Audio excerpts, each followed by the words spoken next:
नमस्कार दोस्तों, आपको पता है रिस्क रिवॉर्ड कितना होना चाहिए मार्केट में और उसका इम्पोर्टेंस क्या है? ट्रेडिंग एक मैथ्स है। ये एक बहुत ही सुंदर बुक है, ट्रेडिंग इज़ मैथ। अमेज़न पे अवेलेबल है, आप चाहें तो पढ़ सकते हैं।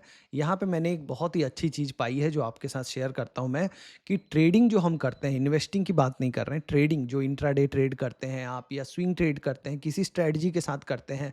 भले ही आपने सुपर ट्रेंड देख के खरीदा हो, मूविंग एवरेज देख के खरीदा हो, पर आपको पता होना चाहिए कि आप प्रॉफिटेबल हो पाएँगे कि नहीं। वो कैसे पता करते हैं, वो हम आज के वीडियो में सीखते हैं। देखिए, आपको क्या देखना है कि आपका रिस्क रिवॉर्ड कितना है। रिस्क रिवॉर्ड क्या होता है? मान लीजिए किसी ने ₹100 का रिस्क लिया कि अगर मुझे, या पॉइंट के बात में आप पॉइंट के टर्म्स में आप समझ लीजिए कि अगर मुझे ऑप्शन ट्रेडिंग कर रहा हूँ मैं, तो मेरा 100 पॉइंट का रिस्क है अगर, तो अगर मैंने 100 पॉइंट का ही रिवॉर्ड रखा है, अगर मैं 100 पॉइंट ही फ़ायदा हो तब लेना चाहता हूँ, तो मेरा रिस्क रिवॉर्ड कितना हो गया? 1:1, मतलब ₹100 के रिस्क पे ₹100 का फ़ायदा। एक 100 को 100 से डिवाइड करेंगे तो 1:1 आएगा। अगर मैं 100 पॉइंट का रिस्क लेके अगर 200 पॉइंट कमाता हूँ, 100 पॉइंट का रिस्क लेके अगर मैं 200 पॉइंट कमाने का टारगेट रखता हूँ, तो मेरा रिस्क रिवॉर्ड क्या हो गया? 1:2। वैसे ही अगर कोई 10 पॉइंट का ₹10 का स्टॉप लॉस लगाता है, इंट्राडे ट्रेडिंग कर रहा है मान लीजिए, और वो ₹30 का प्रॉफिट टारगेट बना रहा है कि अगर ₹30 का प्रॉफिट होगा तभी निकलूँगा, तो उसका रिस्क रिवॉर्ड हो गया 1:3, ये वाला 1:3। अब ये क्यों इम्पोर्टेंट है? अगर आपका रिस्क रिवॉर्ड 1:3 है, मतलब जब भी आपका एवरेज लॉस हो रहा है वो ₹10 हो रहा है और एवरेज प्रॉफिट ₹30 हो रहा है, इसको आप नंबर को चेंज कर सकते हैं। ₹10 को आप 100, 1000, 2000, 10,000 कर सकते हैं। अगर कोई 1000 का रिस्क ले रहा है तो 3000 का फ़ायदा ले रहा है, समझ लीजिए, तो रिस्क रिवॉर्ड 1:3 होगा।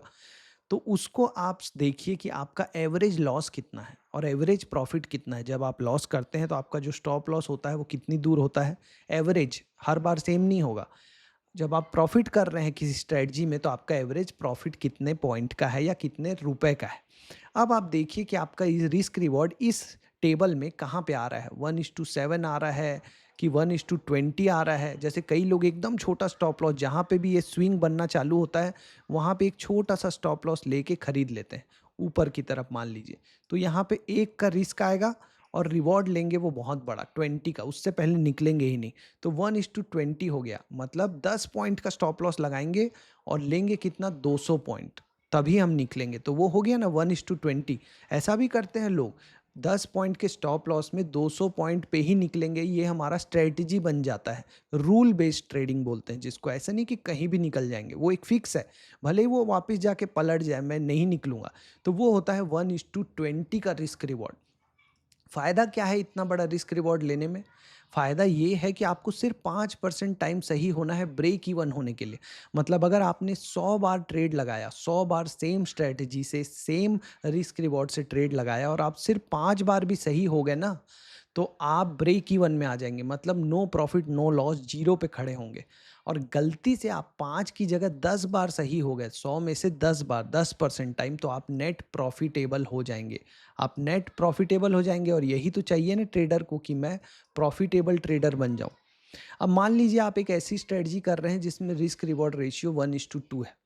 आप बनाइए पहले तो रिस्क रिवॉर्ड रेशियो, कि मेरा एक फिक्स रिस्क रिवॉर्ड रेशियो होना चाहिए, कोई भी स्ट्रेटजी आप फॉलो कर रहे हो। आप प्राइस एक्शन देख के कर रहे हो, option buying, option selling, intraday में कुछ कर रहे हो, स्विंग में कुछ कर रहे हो, एटलीस्ट आपको पता होना चाहिए कि मेरा जितने पॉइंट का स्टॉप लॉस है, रिस्क है, उससे डबल फ़ायदा ले रहा हूँ क्या मैं?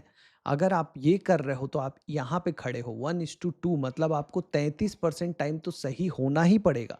मतलब आपकी जो स्ट्रैटेजी है वो आपको 33% टाइम, 33% टाइम सही बताए कि हाँ, आप जो डायरेक्शन पकड़ रहे हो वो सही है।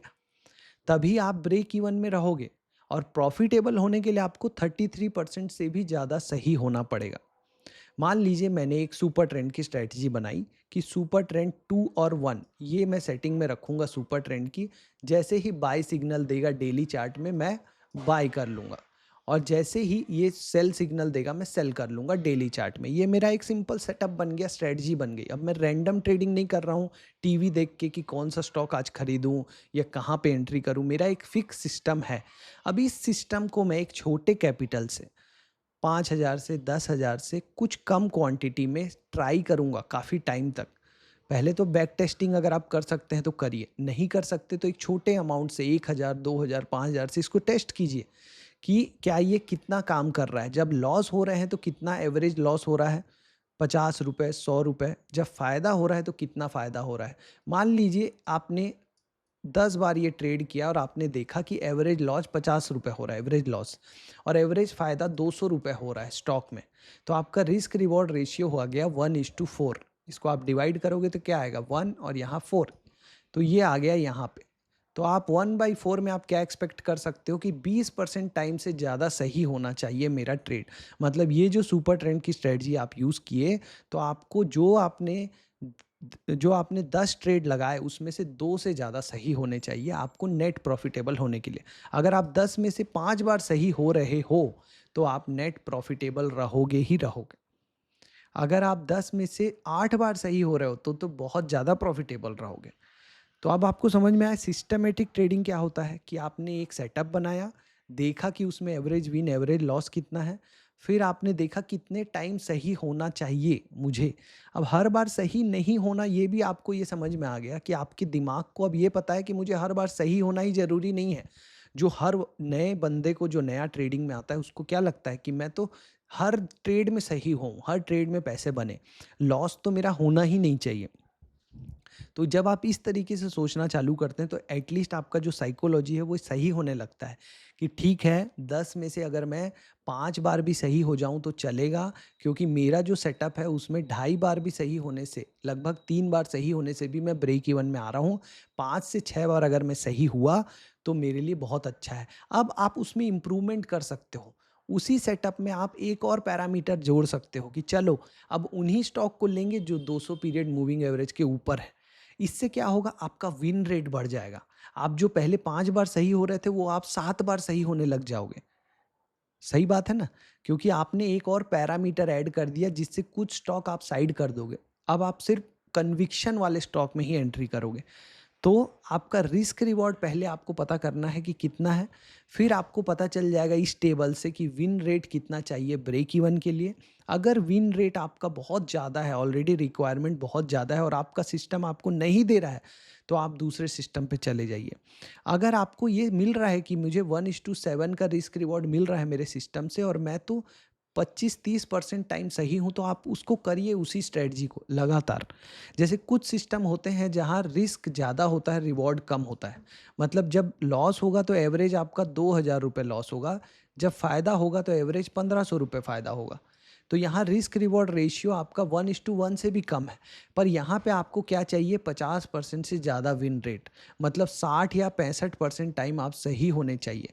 मतलब अगर आप 100 बार ट्रेड लगाएं तो आपको 60 टू 65% टाइम आपको सही होना है। अगर ऐसा है तो आप वहाँ पे भी प्रॉफिट बना के निकल जाएंगे। आपको हर बार सही होने की ज़रूरत नहीं है। आपके लॉस तो होंगे ही। किसी भी आदमी के लॉस होते हैं, बड़े से बड़े ट्रेडर इन्वेस्टर के भी लॉसेस होते हैं, लेकिन उसको ये गणित पता है। ट्रेडिंग इज मैथ, ये जो बुक है ये क्या बता रही है कि ट्रेडिंग एक गणित है पूरा। जिसको ये गणित समझ में आ गया, मैथ समझ में आ गया कि हर बार सही होना जरूरी नहीं है, एक सिस्टम होना चाहिए जिसका विन रेट मुझे पता हो, रिस्क रिवॉर्ड मुझे पता हो। एक सिंपल ही सिस्टम मैं आपको बताता हूँ। शुरू की जो 15 मिनट की कैंडल होती है मार्केट में, कोई भी स्टॉक में या ऑप्शन में, आप उसको हाई लो को मार्क कर लो।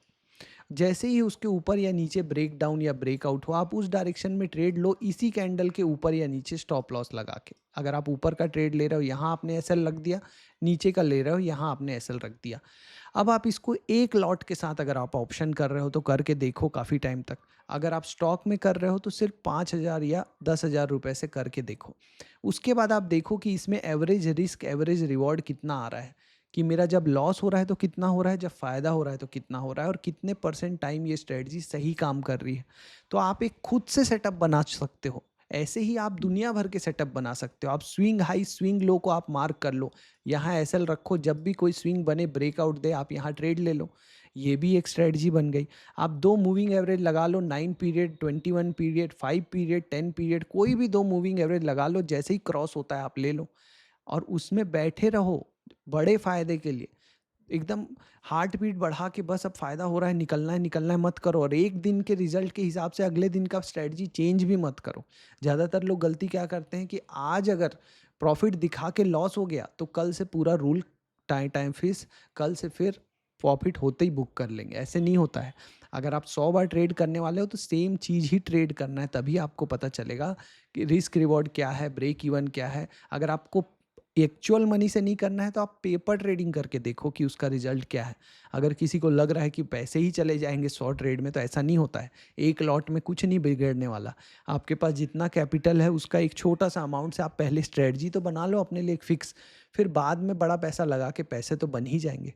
ठीक है ना? तो इस तरीके से सोचो, अगर बने तो ये बुक भी पढ़ो अमेज़न से मँगा के, ट्रेडिंग इन इज़ मैथ्स, और समझो कि ट्रेडिंग एक प्रोबेबिलिटी का गेम है, प्रायिकता का। ठीक है? All the best.